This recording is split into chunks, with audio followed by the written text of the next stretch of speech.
அல்ஹம்துலில்லாஹ் வஸ்ஸலாத்து வஸ்ஸலாமு அலா ரசூலில்லாஹ் வஅலா ஆலிஹி வஸஹ்பிஹி அஜ்மயின் அம்மாபாத்.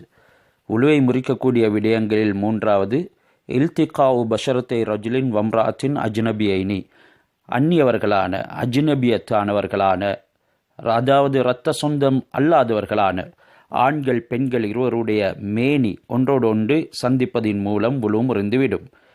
அது விரும்பி அவர்கள் தொட்ட போதிலும் சரித்தான், எதிர்பாராத விதமாக பட்ட போதிலும் சரித்தான், திரையின்றி ஆண் பெண் தோள்கள் மேனியினுடைய தோள்கள் சந்திப்பதின் மூலமாக உழு முறிந்துவிடும்.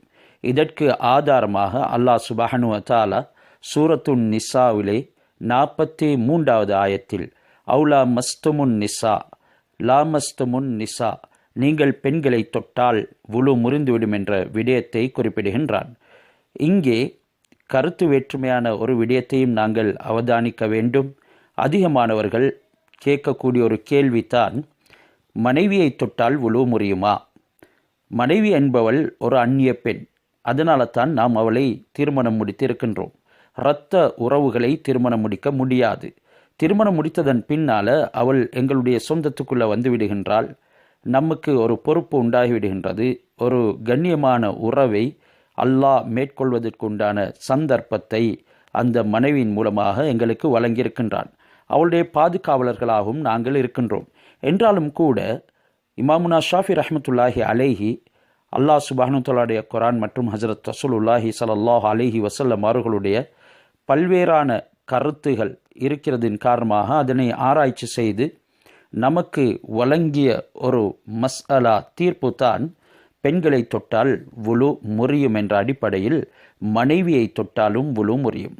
காரணம், அல்லாஹ் சுப்ஹானஹு வ தஆலா லாமஸ்துன் நிசா என்ற வார்த்தையை பாவித்திருக்கின்றான். இது லாமச யுலாமிசு, தொடுவது என்பதின் மூலமாக உருவெடுத்த வார்த்தை. நாம் யாரை தொட்டாலும் கூட நம்முடைய மேனி அவருடைய மேனியுடன் சேர்ந்து விடுகின்றது. இதனால் இந்த லாமச யுலாமிசு முலாமசா என்று ஒருவருக்கொருவர் தொடும் வார்த்தையை இங்கே உபயோகிக்கப்பட்டுள்ளது. ஆனாலும் இமாமுனா அபு ஹனீஃபா ரஹ்மத்துல்லாஹி அலைஹி அவர்கள் இந்த லாமச என்ற வார்த்தைக்கு ஜாமஅ யுஜாமிஉ முஜாமஅத்தன் வ ஜிமாஅன் என்ற உடலுறவின் கருத்தை கொடுக்கின்றார்கள். எனவே இமாம் அபு ஹனீஃபா ரஹ்மத்துல்லாவுடைய கருத்தின்படிக்கு இச்சை அல்லாமல் அந்நிய பெண் தொட்டுப்படுவதின் மூலமாக உழு முறிய மாட்டாது.